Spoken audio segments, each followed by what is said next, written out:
A child's life in Gaza is not less than a child's life in Paris or Rome. What Israel is doing is making this dunya so miserable. Say no to ethnic cleansing, say no to the Gazan people leaving, and say yes to an end to this war. Palestinians won't break. Now is the time to stay strong.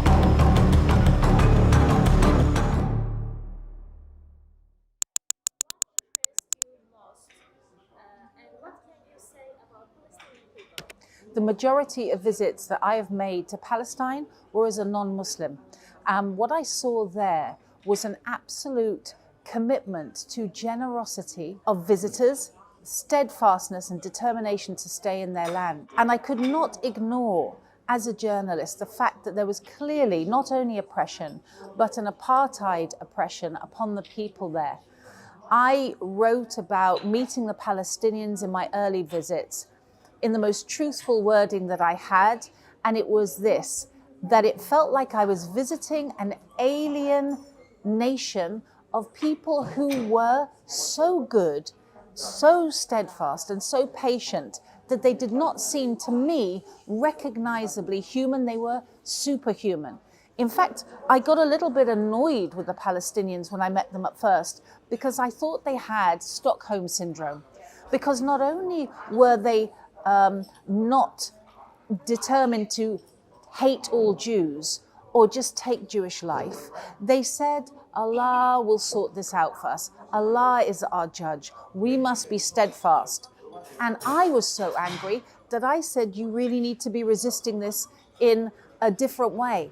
So my question to the international community is, why don't you recognize that actually the Palestinian people have been the most patient people on earth under oppression?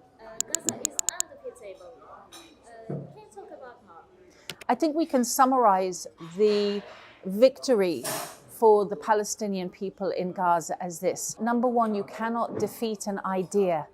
The idea of freedom, the idea of having your land, the ideal of worshipping in Al-Aqsa and protecting it for the Ummah.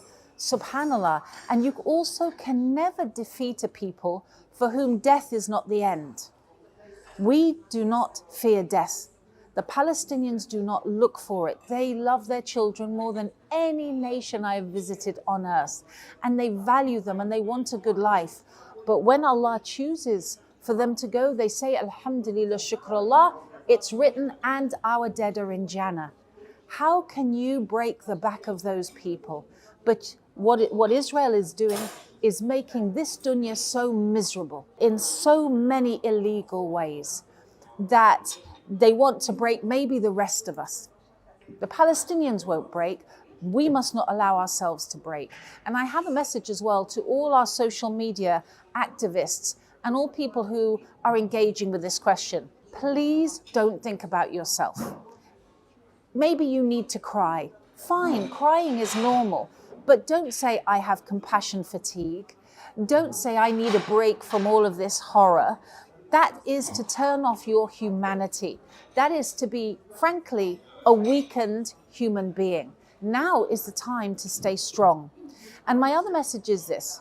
We talk about boycott, boycott, boycott. Fine. We've had boycotts before, okay, of Israeli products, and then people forget and they don't check the label. What we need to be talking about right now is cancelling. Cancel your American subscriptions if you're from the Muslim world. Cancel any products from America. We need to get behind Israel. We need to cancel Disney. We need to cancel Amazon. We need to cancel all of those major collaborations. Starbucks, finish them forever. KFC, seriously. You have local chicken products that you can buy and enjoy. We need to build up our ummah, build up our spaces, inshallah, and not be so reliant, because clearly the American system is built out of a hatred for Muslims. What do you think Israel propaganda, their lies? All we're seeing at the moment is the mass death of Palestinians. We are not seeing or being allowed to see the fear and the terror that is going on inside Israel. In Israel, their economy is in free fall. I read an economist, a reputable source, saying Israel is losing $250 million a day from its economy. They have doubled their unemployment rate since October the 8th. They cannot do a long war. They can only kill women and children. This is the other thing, because their fighters are not brave, because they fear the resistance. And my message as well to my brothers and sisters on social media is, stop selling out the Palestinian resistance. Know the facts. Under international law, every occupied people has a right to resist with an armed struggle. You are not on the ground. If you don't feel you can say respect to the struggle, how about say nothing?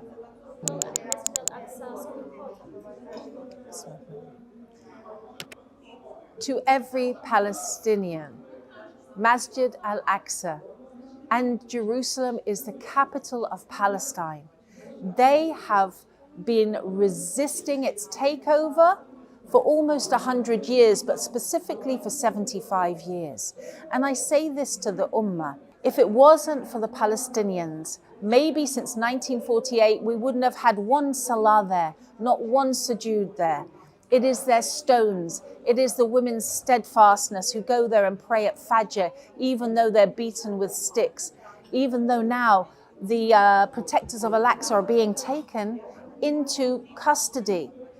They are being attacked right now. Since October the 7th, 43 days now, Al-Aqsa has been virtually closed. Nobody is talking about this.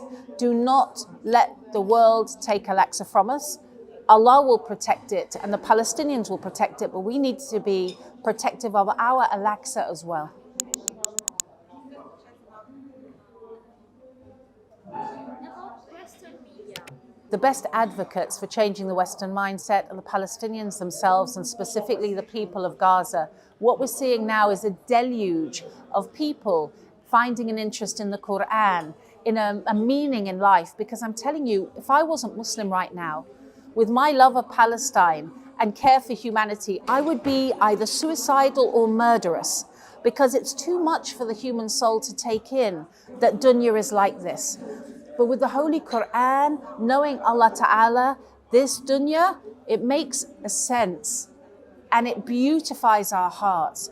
I remember in 2001, after 9/11, that it was said that 500,000 Americans bought the Holy Quran. And when you hear the reports now, they say, I bought it because I was angry. I wanted to see what those crazy Muslims were up to. And still they took their Shahada. After October the 7th, this October the 7th, a legendary day in the Ummah's history. Yes, we can say that people are now picking up the Quran because of the steadfastness and sabr of the people of Gaza specifically, to find the beauty in the Quran. How many millions will accept Islam because of this? Only Allah knows. We're at a tipping point in history. Don't be downhearted. Be steadfast. Be strong. Carry on the struggle however you can. Okay. Yes. So the projects going forward that we can involve ourselves in, one of them is a coalition of justice in order to bring legal cases against anybody around the world, specifically people in the media and business who have been advocating for genocide against the Palestinian people. These cases are happening right now. Get involved. If you're a lawyer, if you are somebody with a legal mind, back these people as donors as well. Back these organizations, bringing people to justice. Palestinian lives are not expendable. A child's life in Gaza is not less than a child's life in Paris or Rome. We have to value these lives, and we must use all legal means to bring people to justice. That is a great cause. And secondly, there is talks of a flotilla to Gaza, inshallah. We will bring the eyes of the world, much needed medical aid, and we will rebuild. And we must back the Palestinian people to stay in their land. Say no to ethnic cleansing. Say no to the Gazan people leaving. And say yes to an end to this war and free Palestine. From the river to the sea, you will not take our words. You will not take our lives anymore. You will not get away with this. Allah is just and the Palestinian people are strong, and we are here with you, our dear brothers and sisters. As a journalist, in this situation. And I'd like to put out a call to my fellow journalists in the mainstream media. I know a lot of you are feeling very hypocritical right now, that secretly you talk amongst yourselves. I'm telling you, if you leave for justice, justice will be with you for your life. If you're at the BBC now or Sky News or any of those American channels which you know are telling lies and are not doing true reporting, quit. Join together, send letters to the management, demand that they explain themselves and leave. Allah will find you better work. It is better to have your ethics than a job you don't believe in. What is the spirit led you to write that book? In Search of a Holy Land is my memoir. It's really a tribute to the Palestinian people who are at the core of my discovery of the reason for living, which is Al-Islam, to know Allah Ta'ala. I wanted to include as many true stories of the Palestinians that I met and their struggle within this book. It's the heart of my life, really. Allahu Akbar. And I hope I've done justice to it, inshallah. I promised in Palestine to tell their stories, and this book is my delivery on that. Hasbunallah wa ni'mal wakil. Hasbunallah wa ni'mal wakil. My dear brothers and sisters, stay strong. Change is never easy. The end of colonization is always bloody. And the end of the American hegemony on earth is going to be difficult, but inshallah, Allah will give us victory. Stay strong.